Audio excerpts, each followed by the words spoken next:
Our learning objectives for this session are we're going to be talking about what is mental health, stress in the brain, recognizing stress, and then we're going to move into some of our strategies. So today we're going to be talking about mental health and well-being, and we want to make that distinction because we're not going to be talking about mental illness. So we're going to be talking about positive mental health and strategies to increase positive mental health. Many factors can contribute to mental health issues, including biological factors such as genes or brain chemistry, life experiences like trauma or abuse, or even a family history of mental health issues. Those can actually be passed down because they're learned behaviors. Now, positive mental health allows us to realize our potentials. It gives us that added layer of coping mechanisms to deal with stresses of life. It helps us work productively, and it helps us make meaningful contributions to our families and our communities. So stress, we're going to be talking about stress and its effect on the brain and the body. So what is it? So it's the reaction to any change that requires an adjustment or response. So the body can react to changes in the physical, mental, or emotional responses. And it's a normal part of life. It affects everybody. Not all stress is bad. We have some activities in life that provide stress, but they can help motivate us. They can be part of a happy time. When we look at the top 10 most stressful life events, in some of the lists, they talk about death of a loved one, the separation of or divorce. And so those are not positive, but then you get down to getting married. That's a positive stress, but it can also add to the effects on your brain and your well-being. So when we're looking at stress, we're looking at how long-term stress can be harmful. We have short-term stress, and those stressors go away. You figure out ways to deal with them, but it's the long-term ones that we really want to look at and to see how we can manage them. And stress can be managed. So we will talk about different ways of being able to manage stress as we go along. So we have a video here that is going to talk about stress and the stress response that we may have to any given situation. How often do you hear people say, "I'm so stressed out right now," or "That makes me so anxious"? How many times have you said it yourself? We often confuse stress with anxiety, and this confusion has led many of us to become afraid of one of the most natural and important states of our physical and mental health, our stress response. It seems to make sense that if stress is such a big part of our lives, we ought to take some time to think about what stress actually is and how we can manage it. It turns out that even how we think about the stress response has a big impact on how it affects us. Unfortunately, stress has developed a bit of a bad rap recently. And while there are certain types of stress that are not good for us, most of it is actually helpful. In fact, working through daily stressors is precisely how we build skills and resilience. It's time to start changing the conversation about stress. So let's say we have a big challenge in our environment, which is called a stressor. It could be an exam, a big assignment, or really most problems that we face. We start to feel the physical symptoms. They might be a racing heart, rapid breathing, body tension, or not sleeping. We're confronted by the challenge, and if we make it through, the stress response subsides or gradually goes away. Here's a map of a normal stress response. It may come on more quickly or gradually, but that's the general idea. The stress response is normal. It's actually our body's best effort to get us ready to face the challenges that come our way. Without some level of stress, we don't perform well. Same thing goes if we have too much. Now let's go back to when we first experienced the stress response. This is when we're at an important point where we can choose how we interpret those physical sensations. Let's call them path A and path B. On path A, we can think, "I'm so stressed out. I'm overwhelmed. Here we go again. I can't handle this," or "I'm not going to go." Or on path B, we can think, my body's telling me I have something to face. This could be tough, but I'll find a way to get through it. My body's helping me to get ready to face this. These are two very different interpretations, and it turns out your interpretation of the stressor is what really matters. If we avoid situations or things that cause the stress response, it may make us feel better in the short term, but when we encounter the challenge again in the future, it actually makes the stress response even worse.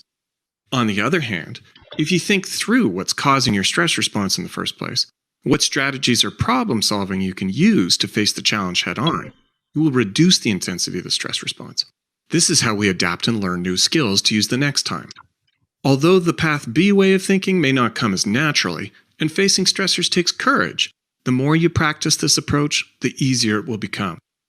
While the physical sensations of the stress response and anxiety are similar, the outcome is very different. The hallmarks of an anxiety disorder are persistent avoidance and withdrawal, where it causes major impairment in your life. That's more than just a stress response. So, putting this all together, let's start by labeling stress for what it is. The stress response. It's normal. It's a motivator. It isn't anxiety or depression. It's just stress. Next, check your thinking and try to interpret stress as helpful. I'm going to build some new skills. My brain is ramping up to help me get through this. Then, ask yourself, how am I going to step up to the problem causing me stress? What strategies do I have, and who can I ask for help? And finally, you may choose a helpful stress management technique, such as box breathing, mindfulness, physical exercise, or something else. But remember, calming strategies ultimately provide temporary relief until you're able to face the stressor. So, the more we understand our stress response, the easier it becomes to manage. For more information about stress and anxiety, check us out at teenmentalhealth.org. Hopefully that resonates with some of you, looking at different ways of being able to handle the stress. So at the end, they talked about they were talking about teens. So one of the stressors that are on the top 10 list are transition to adulthood. So a lot of times we don't think about kids being stressed. I think kids are more stressed now than when I was younger, that there's so much more going on and so much coming at them. So, the peer pressure, we've always had peer pressure, but I think that it has definitely gotten worse, that especially looking at like in high school, for some of those kiddos, it's the first time they've had a teen romance or a romance at all, and they don't really know how to navigate through that.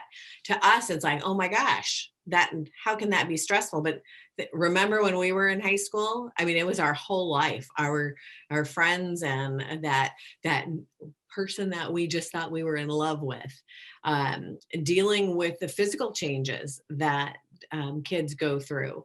Also looking at academic pressures. I know that that's a lot worse now than when I was in school or when I first started teaching, that, there was, yes, there was a expectation of excelling, but it has far exceeded that expectation. The busy schedules that a lot of our kids have to deal with. And then, if they don't have somebody to help them navigate through that, it's even more stressful. And then poor sleeping and eating habits, not being able to, their body is not getting the nutrition that they need to be able to be successful. So definitely wanted to hit the highlights of what our children and students are dealing with regarding stress. So now we're going to look at stress in the brain. So the brain is like a computer with so many moving parts. And when we're looking at stress, we're looking at more than one part of the brain being engaged. So the amygdala is the part of the brain that deals with the survival instinct. So if all of your energy is going to that part of your brain to be able to survive, the other parts of your brain are not being activated. And so this could develop into memory problems, and higher order thinking tasks can suffer because you're not spreading the wealth to your brain. You're not engaging all areas of your brain. So there could be forgetfulness. If you're in survival mode, think about if you've been able to remember everything you need to do. Is that, do you need to make more notes to yourself? Do you need what strategies do you use as an adult to keep yourself in order? Because a lot of times your organizational skills are some of the first things to go when you're in survival mode. And for those of you who are older, hormonal changes can also change how our brain responds to stress. And so being gentle with ourselves too for those changes. And then there's childhood stress. That takes a toll on the developing brain. Trauma is definitely an issue for some of our kiddos. And resilience has been shows that new brain mechanisms can compensate. So just because a child has had trauma does not mean that they aren't going to be able to develop new pathways to overcome some of those stress-related changes that happened in earlier life. So yes, there are definitely issues that happen for our kiddos, for some of our kiddos early on, but that does not mean we say that it's never going to get better. So it's wonderful to be able to have that hope, to be able to say that we can support children in becoming less stressful and more healthy. Stress affects not just the brain, not just memory, but it can also include the chronic diseases. So heart disease is definitely shown to be part of chronic stress, inflammation, looking at the digestive health, looking at our immune system, bone density. I don't know if any of you, when you're going through a stressful time, have not been able to sleep and need support with the sleep, and then definitely can ramp up anxiety. So knowing that when we're under stress, that this does affect our brain and can affect our memory is really important because we need to be able to acknowledge that and then find ways to be able to support ourselves or others as they're going through this. So how do we protect our brain? First of all, we try to limit long-term intense stress. And as the video said, sometimes it's how we approach stress and how we were thinking about it. So you may not be able to change the long-term stress, but you can change the way that you think about it. Those of you who are old enough and are part of AARP, AARP for the older generation, they have a whole thing on caretaking because they know how long-term stress of caretaking can affect the caregiver. Also, being able to focus on what you can control is important, knowing that we can't control everything. And sometimes it really takes that sitting down and thinking about it, or working with somebody else to be able to look at, is this something I can control, or do I need to do a little bit of acceptance and let it go? Sleep and diet is super important. You want to make sure that when you are under stress that you are taking care of yourself and that you get enough sleep and that your diet is not full of junk food, but more of health food so that you are able to deal with the stresses that are coming. Talked a little bit about those organizational strategies before. Those are some of the first things to go. For me, I could always tell when things were going on because when I was younger, my room was a disaster. And now that I'm older, it's my house may not be as organized and picked up as I want. And that is a clue for me that I need to figure out what's causing stress for me. Self-care is so important. Can you put in the chat what you do for self-care? I like to get my nails done or to get a massage. What's something that you do for your own self-care? I just painted my nails the other day for the first time in months. Okay. Good. And I was actually going to say, about the organizational strategies. My best friend, she told me once, she's like, I can tell how stressed you are by what your closet looks like. And I was like, what do you mean? And she's like, the more stressed you are, the more anally organized your closet is. So all I have to do is walk in your room and look at your closet to tell how stressed you are. And I got to tell you, with the pandemic, it's pretty organized right now. So does anybody else have any input on what they do? So exercise, healthy eating, sleep, daily exercise, and therapy. Great. One of the things that has been new for me has been meditation, short meditations to bring myself back to center. And then is cleaning the house and pampering herself. So good. It's good to hear that everybody's got something that they do or some things that they do. Another thing is to ask for help. Sometimes it's just from a friend or family member. Sometimes you might need to go for more professional help. But whatever it is, asking for that support is really important. I'm part of this program now where they're talking about the isolator. And sometimes when we're in this stressful situation and we don't want people to know what's going on with us because we might be embarrassed or think that they're going to think less of us, that isolator keeps you from getting the support you need. And as we heard, changing our attitude towards stress. We are not going to get rid of it completely, but if you're able to reframe it and rephrase it when you're thinking about it, that will go a long way with helping you deal with the stress. So we talked already about recognizing stress. For me, it's my house being a mess. Other ways, irritability and anger, changes in behavior, that trouble sleeping, neglecting responsibilities, the eating changes. If you are a healthy eater and then your eating habits change, that could be a signal of stress. Getting sick more often. We know that stress affects our bodies. Problems at school or work. I mean, getting along with others or not getting along with others when you typically do could be an indicator that your stress is very heightened. Some irrational fears, isolating from others, substance abuse, and it could also be that it's not just substance, but it could be like if you're a shopper, any type of addictive behavior could also indicate the stress, recognizing the stress.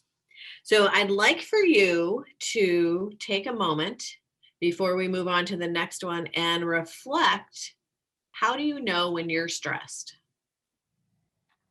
So we'll give you just a little bit to think about. What does it look like in your life when you are stressed? I know for me, when I get stressed out, I usually stop eating. It's so interesting because like one of my best friends, she's the complete opposite where she'll eat. That's me. She'll eat her emotions, I'm not like, man, that's the last thing I want is food. So I usually stop eating. And my fuse is really short too. I mean, my patience is just like paper thin. That's usually the two indicators for me. Thank you for sharing. And I know for my son, what he does is like sometimes if I'm driving or if I'm really stressed out, my son definitely has a way of stressing me out oftentimes. So I take deep breaths. And so whenever I do that, he's like, are you stressed out? Are you okay? Because he knows that I'm like, this is because you find that I know for me, when I get stressed out, I start doing this shallow breathing. I'm not getting enough oxygen in me. So now what I do is I've done yoga for years. So now I have a habit of just like taking a deep breath, getting some oxygen in. Right. So anyway, my son always cues in, are you okay? Are you stressed out? Well, how wonderful that he picks up on those cues. Yeah. And that's amazing. That's awesome. Yeah. Well, I had to explain it to him too, and then why I was doing that. And that's a really good point. It's the whole thing of, especially for our kiddos, is modeling and explaining. My sister was telling me that my niece had this complete meltdown, like she went from 0 to 100. And it was because she had spent the day with this lovely older lady, and they had no water and had been eating ice cream all day. And so her sugar crash happened. So my sister said, first of all, she said she was proud of herself for staying calm. But then, that she talked her through it, that, this is why you were having that response. And of course, she's 8 and she's like, no, that isn't. But eventually, if they keep practicing that, hopefully she'll recognize that in herself. I flipped to this one because basically this is what we're talking about, the, being able to take those deep breaths, and her son cueing in on it. Some of you know, some of you don't know, I suffered a pretty moderate to severe head injury a couple of years ago, and it took me a long time to come back from that. And one of the biggest things that I took from that was my ability to sit still and close my eyes and just let my brain run so wild that it becomes static. And that has been a really big coping strategy for me, because I didn't have other coping strategies after I hit my head. I lost quite a bit. And so it was something that came from me as a strategy for me to be able to say to myself, my heart's racing, I'm not feeling well, something's wrong. Okay, I need to take a minute so that I can just focus and not think about what is around me right now, so that I can come back to center.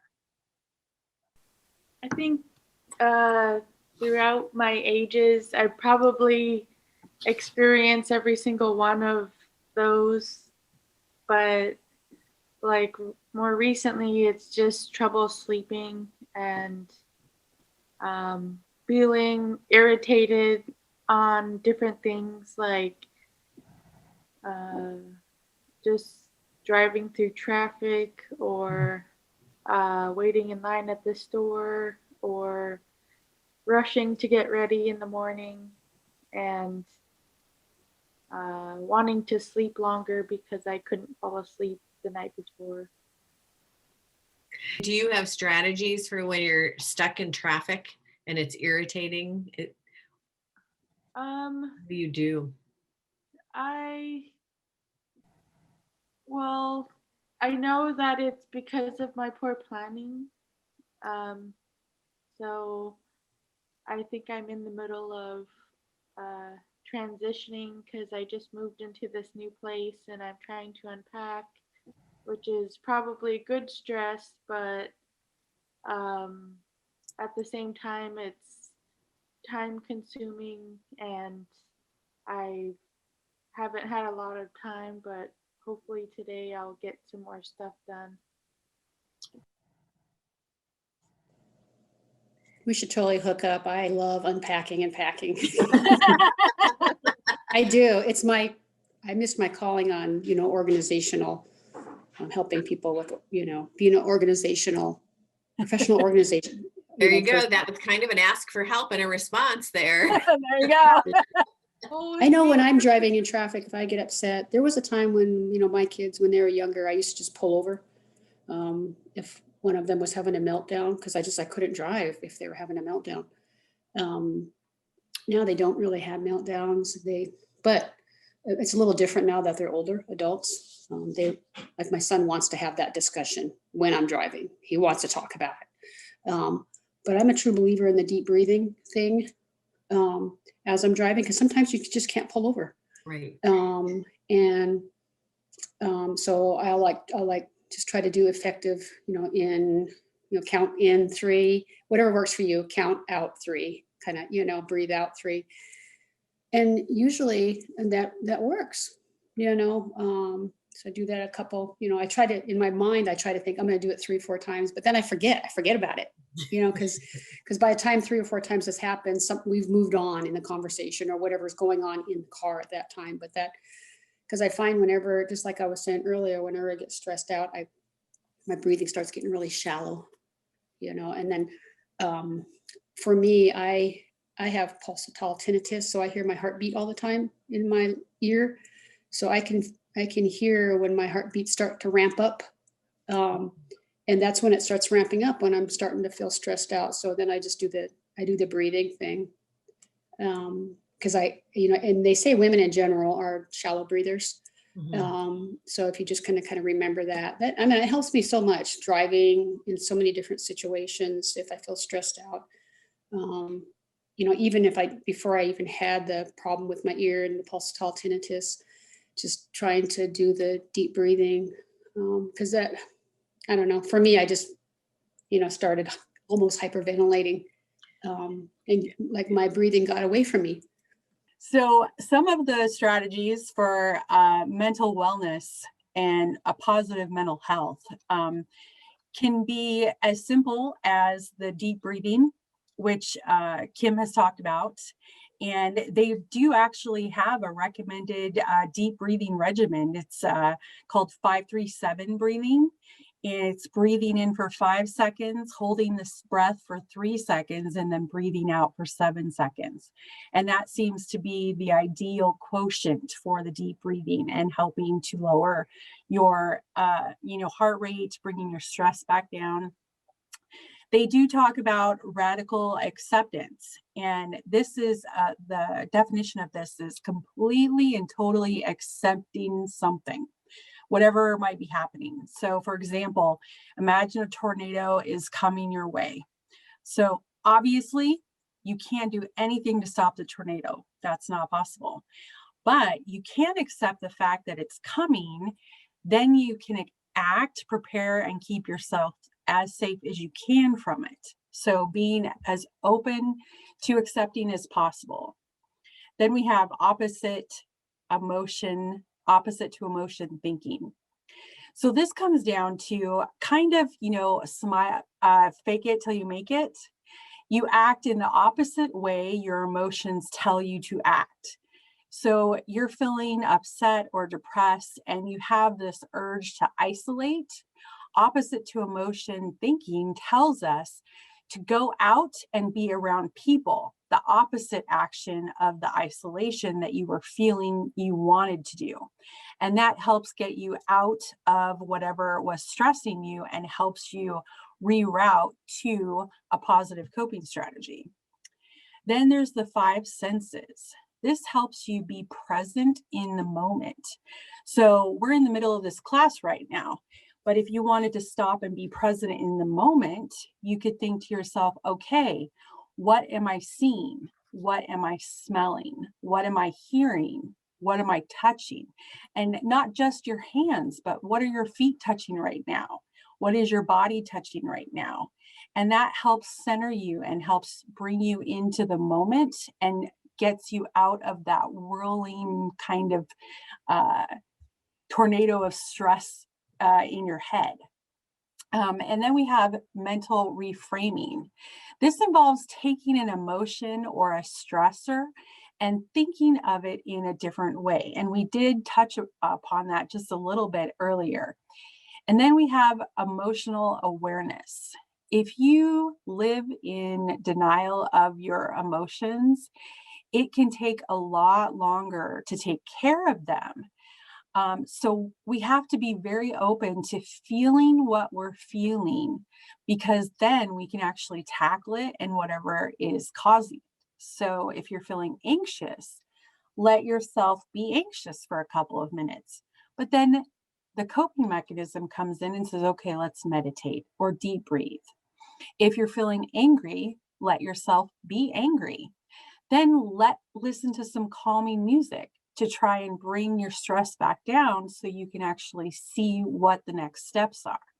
If you accept what you are feeling and how you feel, then you can take action to diminish the unhealthy feelings.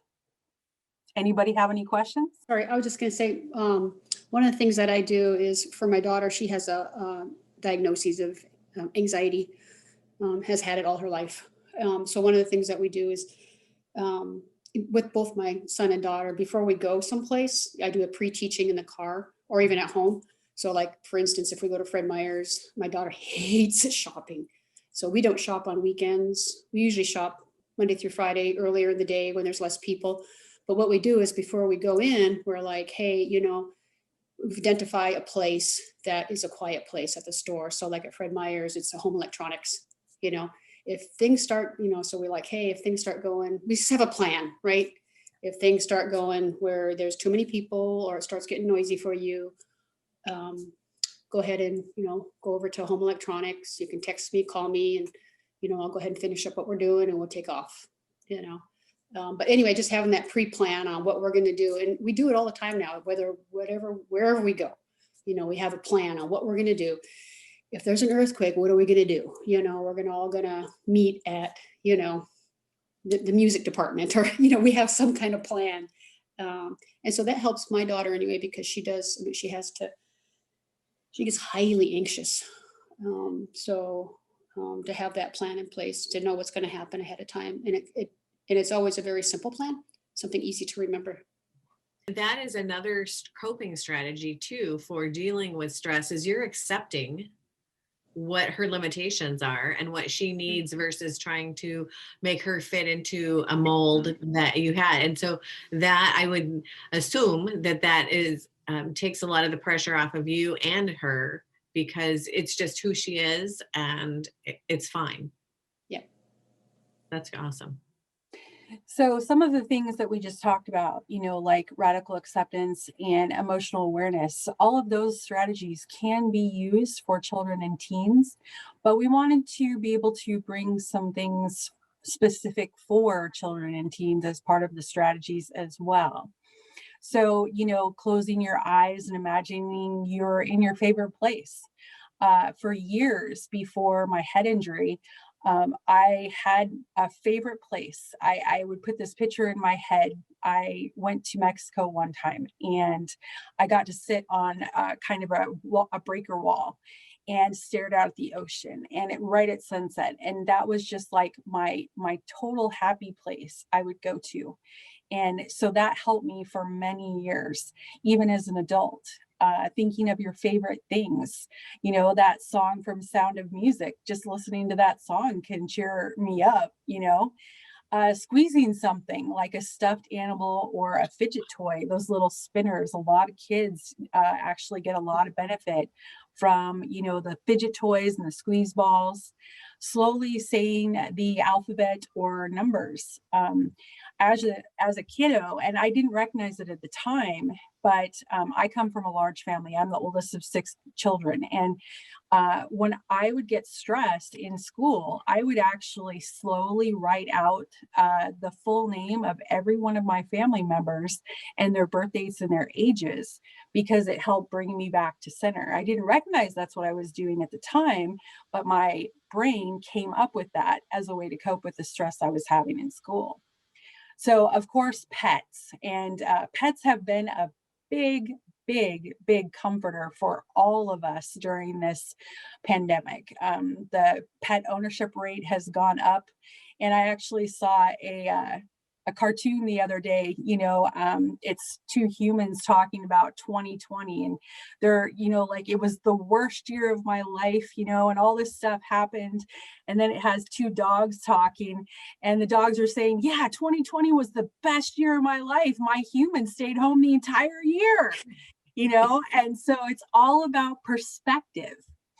And then doing crafts, crafts can be very centering because you have to be very in the moment to do crafts. And then journaling. Sometimes you just need to get it out of your head. And kids need that just as much as adults. My grandmother actually gave me my first journal when I was 8 years old. And so journaling has always been a big deal for me. And we did actually find this really fun thing that you can actually do as a family. And some of you may actually remember this. Remember those little flip things from when we were kids? And, we'd put the different, who's going to be your boyfriend, or, who are you going to marry, Well, now they've come up with one for stress catching. So basically you build this little flip-flopper thingy, and you put in it, the different stresses that you might be going through, and you can brainstorm as a family, what coping mechanism might you use, or what, self-care item might you do at this time, and then you can use it to be a specific stress catcher for your family. And then, your kiddo can come up and say, Mom, I need the stress catcher right now, and so that, could be something, that they can focus on in that moment when they're feeling stressed. Or you could too, you could make one for yourself, and just be like, okay, I need to go and play with my stress catcher and figure something out, because you don't want to think about it all the time. Sometimes you just want to be told what to do. And this, if you do it in advance, then you can just flip flop and get there, and it works really, really well. And it's lots of fun. And during this time of major stress, we all need a little fun in our life. I equate this technique with playing jacks. For some Yep. reason, it was like the same time era, and I played both of them. Yep. I was a big Jacks player too. Yep. Love that. Yes. So because we're in the middle of a long-term major stressor right now with the pandemic, we wanted to end today with a video that specifically applies to the COVID virus and the stressor that we're going through. But a lot of the things that they talk about in this video could also be used for everyday stressors. And so we thought that this video in particular would be very helpful. So hopefully you'll get as much out of it as we did.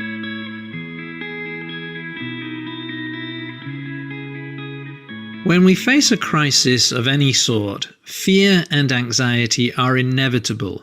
They are normal, natural responses to any challenging situation infused with danger and uncertainty. Face COVID is a set of practical steps for dealing with such situations. F is for focus on what's in your control. You can't control what happens in the future. You can't control coronavirus itself or the world economy or what other people do, and you can't magically control your thoughts and feelings. Fear, anxiety, and worry are inevitable. But you can control what you do here and now, so let's focus on that. A is for acknowledge your thoughts and feelings. Silently and kindly acknowledge whatever is showing up inside you, thoughts, feelings, emotions, memories, sensations, urges. With curiosity, notice what's going on in your inner world. You might say to yourself, I am noticing feelings of anxiety, or I'm having thoughts about getting sick, or I'm having feelings of loneliness.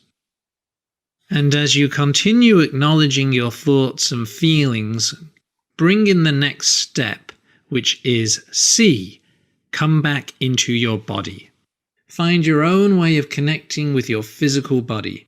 For example, you might try slowly pressing your feet hard into the floor, or slowly pressing your fingertips together, slowly stretching your arms or your neck, or shrugging your shoulders, or slowly breathing. And as you acknowledge your thoughts and feelings and come back into your body, you then move to E, which is for engage in what you're doing. Get a sense of where you are here and now and refocus your attention on the activity at hand. Notice 5 things you can see, 5 things you can hear. Notice what you can touch and taste and smell. Notice what you are doing and give your full attention to that activity. And then C is for committed action. This means effective action guided by your core values. Action you take because it's important to you, even if it brings up difficult thoughts and feelings. Of course, this includes following official guidelines on what to do during this crisis. But in addition, ask yourself regularly, what can I do right now, no matter how small it may be, that improves life for myself or others I live with or people in my community? And whatever the answer is, do it and engage in it fully. O is for opening up. This means making room for difficult feelings and being kind to yourself. As this crisis unfolds, we'll all feel fear, anxiety, anger, sadness, guilt, loneliness, and so on.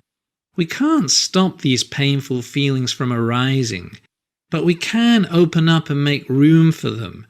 Acknowledge they are normal, allow them to be there even though they hurt, and treat ourselves kindly. Consider what are kind words you can say to yourself and kind things you can do for yourself to help you cope with this suffering. V is for values.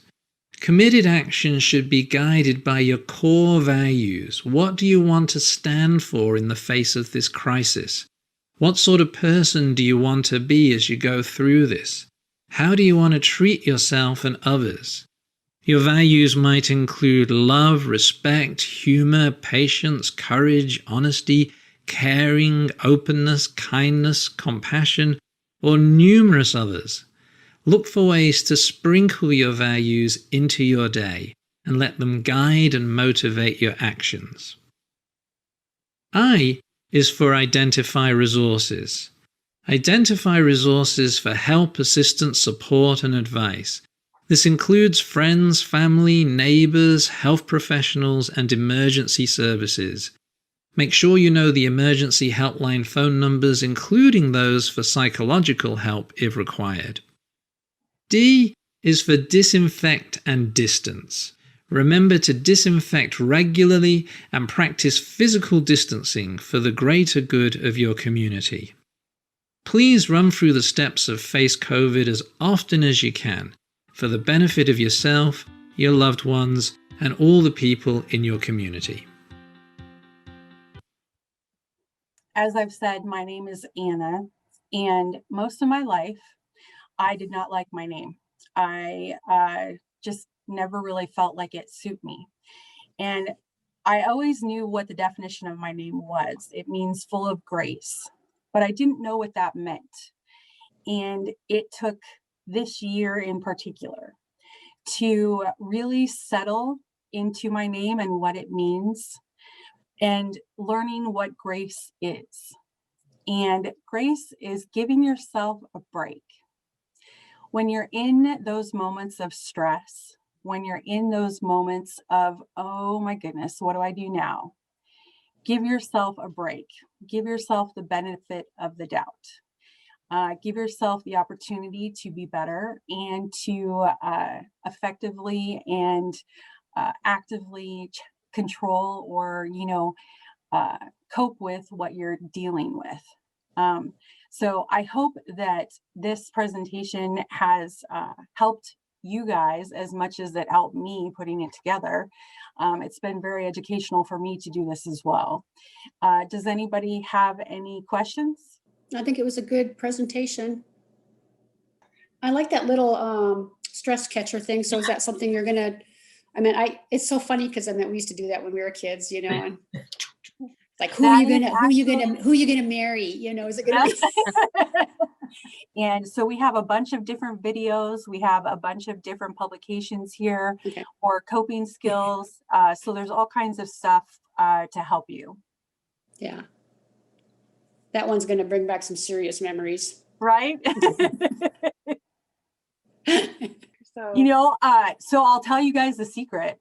When it comes to lamps, they actually have, if you go into like Home Depot or Lowe's and go to their lighting section, they actually have different colored bulbs.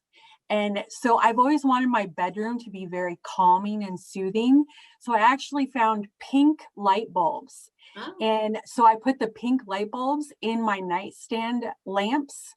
And so I have a very soothing, I've been doing this for years. So even colored light bulbs, even something as simple as that can be a total like mood energizer or mood calmer. oh, interesting. That's good to know. Yeah, I hadn't thought of that. I was just red and green and red for the outside during Christmas time. Yep. Totally. Yeah. It can totally do something for your inside mood as well. Thank Thanks so you. much for joining us. Thanks.